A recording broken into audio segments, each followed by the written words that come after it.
Hi there. We're going to talk about the 30 Shades of Fabric now. And it, besides being quite questionably funny wordplay, doesn't probably tell you what the talk is about. So we're basically going to talk about React Native's new architecture. And if you could please scan the real QR code that, that leads to the chat room. There you can ask questions and we'll try to answer them after the talk. And there's also some materials there in case you want to take a more hands-on approach with the new architecture migration and tackle it yourselves. Okay, I think everyone's got the code. So. Okay, so I'm Wojciech. And I'm Kuba. You may wonder how I got that from what's on the screen. And I have no idea. We just abbreviate names like that in Poland. Yeah, okay. And we are React Native open source contributors in Software Mention. And you don't have to call us the experts of the new architecture, but maybe you should. I don't know. It's just kidding. It's the list of the libraries that we already migrated to the new architecture, mostly for the ExpensiConX app. So thank you for the chance. And the goals of this presentation are quite simple. We want you to be more knowledgeable about the new architecture. And since you like the problem solution approach so much, I have a big problem for you. As the name, the new architecture implies, there's an old architecture. And at some point in the future, it's going to be deprecated and further down the road removed. And I guess that's a pretty big deal if you have an app that depends on React Native. And the solution to that is quite simple. You just need to migrate to the new architecture. And as a side effect of that, your app is getting more type-safe, and libraries are also more type-safe. Okay, so we will start with a quick overview of the new architecture. And don't confuse this name with Fabric, because some people do. The Fabric is just a part of the new architecture. It's the new renderer, and we'll talk more about it later. Okay, so fact one. You might probably heard about Meta or seen the tweets from them about 3 years ago, how the new architecture is going to be launched and how much faster it will be, etc. But as we see it now, it's rather not about speed, but it's about the new possibilities that come with it, and we will share with you. And the new architecture is built on top of a few core pillars, those being JSI, CodeGen, Fabric, and Turbo modules. And we'll go over each of them briefly so you get an idea of what are we talking about. Okay, so let's start with JSI. It's a C++ API that is used to communicate between the JS side and the native side. And as for the native code, here we mean the Android and iOS. And on Android, it's Kotlin or Java. And on iOS, it's Objective-C or Swift. And the most crucial part is that it doesn't use the bridge. And another quick note, if you haven't heard of bridge, it's kind of a way of communicating and it's asynchronous. So the JSI brings the synchronicity to all of it. And the next thing is CodeGen. And that's basically allowing you to write a single specification file for your modules or components. And it will generate a shit ton of boilerplate code so that you don't have to, including JSI bindings, interfaces for components and modules, and native commands, stuff like that, so that you can focus on the implementation, which is actually what matters. Okay, so the new renderer is Fabric, and it utilizes JSI under the hood. And the old one, Paper, used the bridge to communicate. And it's the main difference because you got the synchronous updates, etc. And it's very important in order to keep it fast. And similarly to Fabric, Turbo modules use JSI under the hood instead of bridge, like the native modules used today do. And that's quite important and advantageous feature. We'll talk about that later during the talk so you can see why those are so cool. Okay. Did we go through the sixth? Yeah. If you click and I click, it's getting confusing. Okay. So similarly to Fabric, the Turbo modules Yeah, it was. That was already there. Oh, okay. I thought. I can talk about all of these too, so like it's no problem. Okay. Next thing, it is possible for a library to support both the old and the new architecture at once. So that's important if you're a library maintainer, because like you can do the migration, and the user can then update the library and still be able to use it both if his app is on the old architecture and then the new architecture. But it needs some tricks, but are not so hard. And a fun fact is that while the new architecture has been out and usable for about a year now, the code for it has been present in React Native's code base for far more than that, although it's only been really used internally by Meta, and it was also available to test in RN Tester app, in case you wanted to see the code changes. Okay, and we don't want to brag or anything, but we at Software Mention are one of the earliest adopters of the new architecture, because all of you probably heard about Reanimated, yeah, and it's a library that heavily utilizes JSI, and it is about like 3 years or 2 years old right now, I don't even know. So yeah, and about the Fabric part, so the native views, the React Native Screens library is one of the pillars of the React navigation. Uses the Fabric for about a year now. So yeah, we've both done modules and components.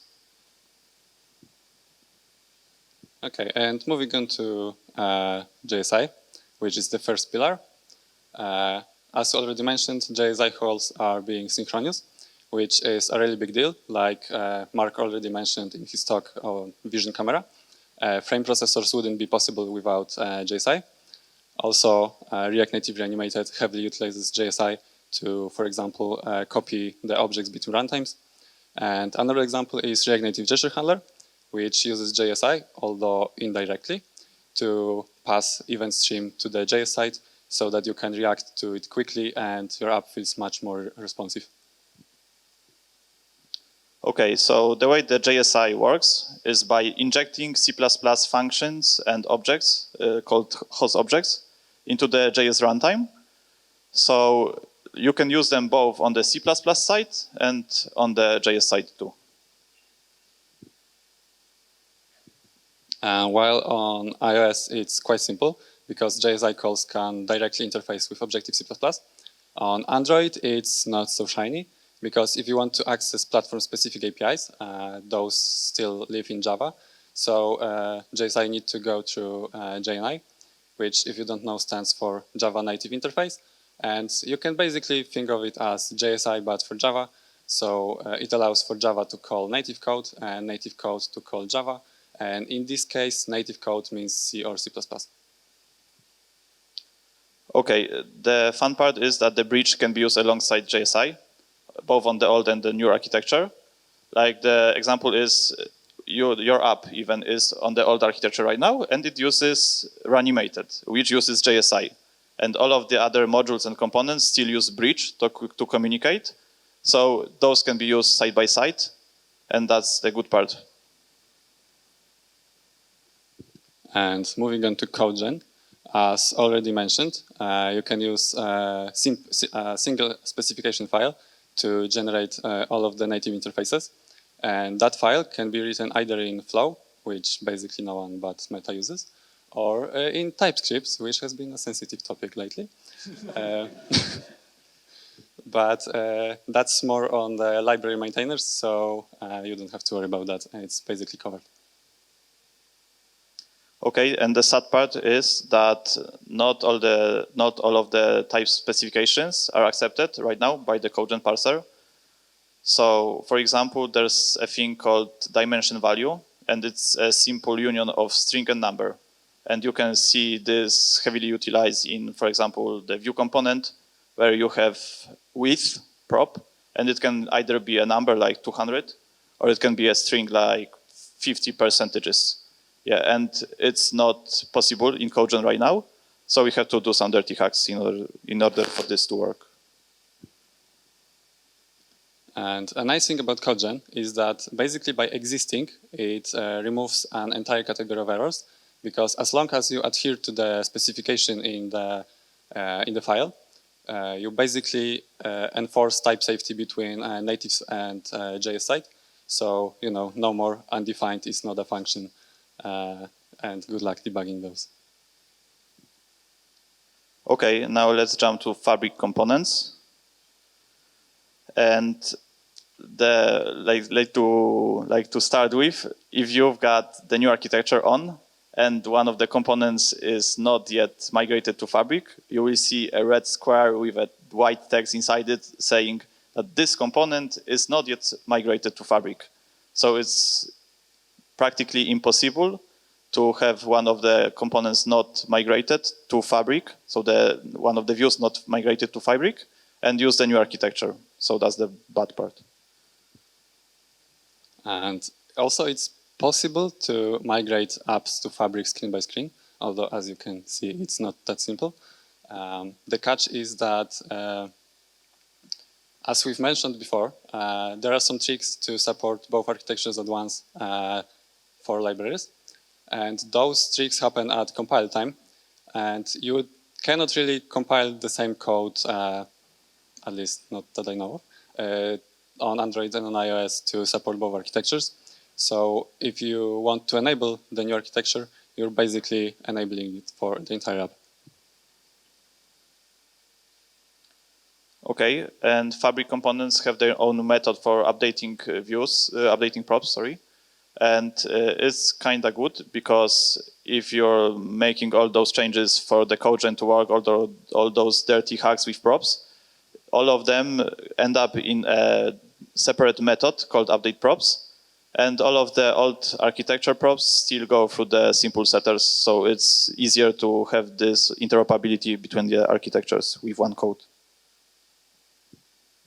And a nice optimization that Fabric provides is an advanced view flattening algorithm. And there was already something pretty similar on Android, but it was only removing native views that were basically for layout only, while still preserving the visual effect. But in Fabric, this algorithm has been rewritten in C++, so it's available for both architectures at once. And it's also much more advanced and is capable to literally flatten the native view hierarchy without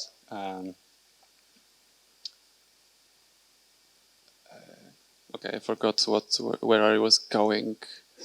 Oh yeah, without changing the visual structure of the screen. And actually, there's a story behind it. While we were porting React Native Gesture Handler, that turned out to be quite a big problem because gesture detector, the component that handles the gestures, attaches to a single native view, and it's able to intercept events on that view and on the children of this view. And the view flattening algorithm is able to move the children out of the parent and to the same level. While visual effect is the same, events behave differently. So it's nice that you can disable this algorithm for a specific view by adding a collapsible false prop. Okay, and as we migrated the ExpensiConX app, we spotted that the text components from React Native suffered a bit of a regression on Fabric. Mostly some events were not covered in the implementation, but we just submitted some PRs to the React Native core, and they were already merged, so now we can call ourselves core contributors as well, so that's nice. And another nice optimization of Fabric is that the native components can now be loaded lazily, which improves apps' time to interactive, although you need to make some changes to your native code to take advantage of that system. Let's now jump to the turbo modules.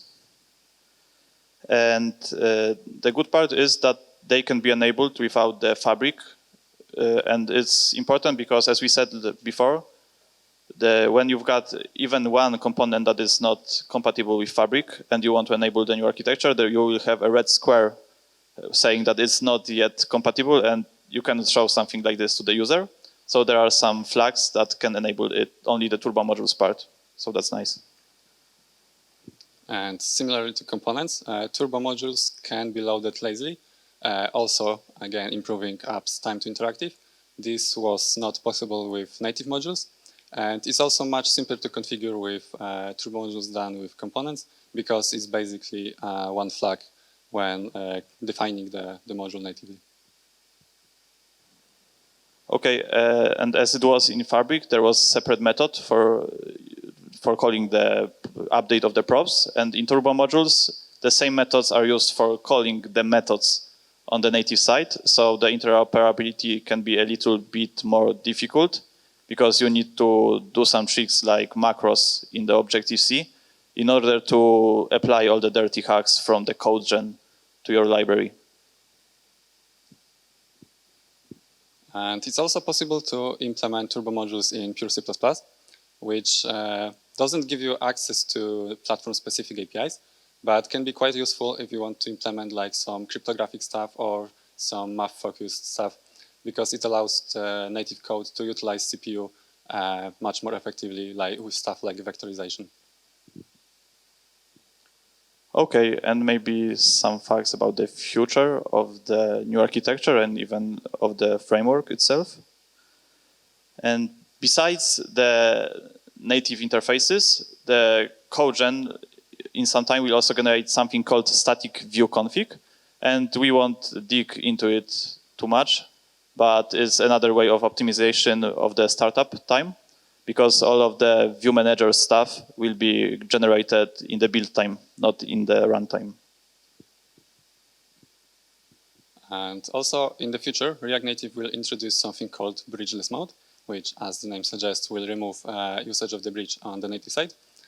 And we've worked with Meta on React Native SVG to adapt it to this new system. So in case you want to take advantage of it and adapt your library, you can reach out to us or just take a look at the PR. Okay, and one other thing that new architecture introduces and is not yet utilized, I think at all, is the 4 event queues, which basically make it possible to batch or not batch the events and make them synchronous or asynchronous. And we've not used them right now, but I think it's a good thing to look at in the future. And probably the most important thing, it's up to the community, which is us, to embrace the new architecture. Because if we won't adapt our libraries to support it, no one will basically be able to use it in their applications, making the whole endeavor kind of useless, no matter how hard Meta tries to push it. Okay, so now summary. What are the main benefits of all of this? One thing that comes to our minds is synchronous text inputs, because it was a pain for so long. And right now with the JSI and the shared state, you can have the same text input state in the native and in the JS side. Another thing we talk about is the view flattening and recycling, which makes your app use less RAM and makes use of the old components that were already destroyed.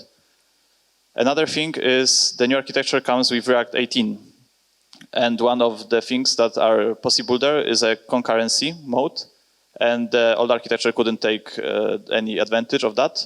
So it's a good thing too. And as we said before, there's also an improved startup time for the apps. And I think we spotted about 20% better startup time for the ExpensiConX app, but it was rather on lower end Android devices, because the other ones are kind of fast right now. And what we want you to take away from this presentation is that the new architecture is not really that scary, unless you're a library maintainer. And you can try to enable it.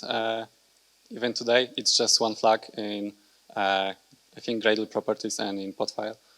And yeah, the future looks synchronous and type safe. If you look at libraries like Vision Camera and Reanimated to see what they were able to do with JSI, and now it's much simpler to utilize it. And to reiterate once more, it's up to us as a community to adapt the new architecture to really make use of the new features. So, get shit done. And that's all. Thank you. To be honest, like we mostly just look at the PRs we've done already and just look and just use them. But like if you want to start, I think Kuba dropped a link. Yeah, I've posted a list of PRs we've made in the channel, and also I've added a link to a nice GitHub guide by the people from Meta, I believe. So you can check it out, and in the repo there are different branches with examples how to do different things. So maybe this will help. You can always look at the code, the source code, and yeah, that's what we do, to be honest. I mean, the thing with that is it's not quite simple, because the general scheme is to set up CodeGen, write a specification file, implement the interfaces it spits out, and then see what breaks and fix it. So, you know. Yeah, and there are breaking changes each version, so yeah, that's not good too. But Meta is always a little bit out of date with the documentation for the new things, so you want me to handle this? Yeah. Like, we are not, or maybe, never mind. If you use the text input, you can put the currently written characters in a state, for example. And each time you just write another character, you will update the state. So you might parse it, do whatever you want with it. And the same update goes to the native site and updates the native view underneath, because like every text component is also a native view, text view on the native site. Yeah, and it updates itself too. So if you write fast enough, the asynchronicity of the updates to the native site may make it like go in different directions, and maybe you've seen it in your app. Like that was always the problem. And with the synchronicity, you just update the same state for both the native site and the JS site.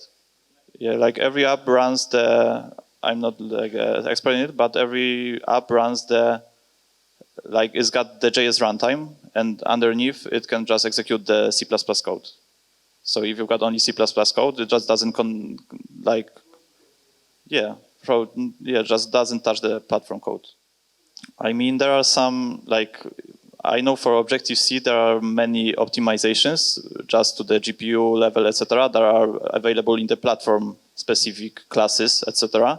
So as long as it's like you know that there is no better implementation on the like Objective-C side, yeah, I think it's the case. And on Android, I think Java will be always a bit slower than the C++. So yeah, that's true for sure. Okay. Okay, I guess that's all. Thank you. Thank you.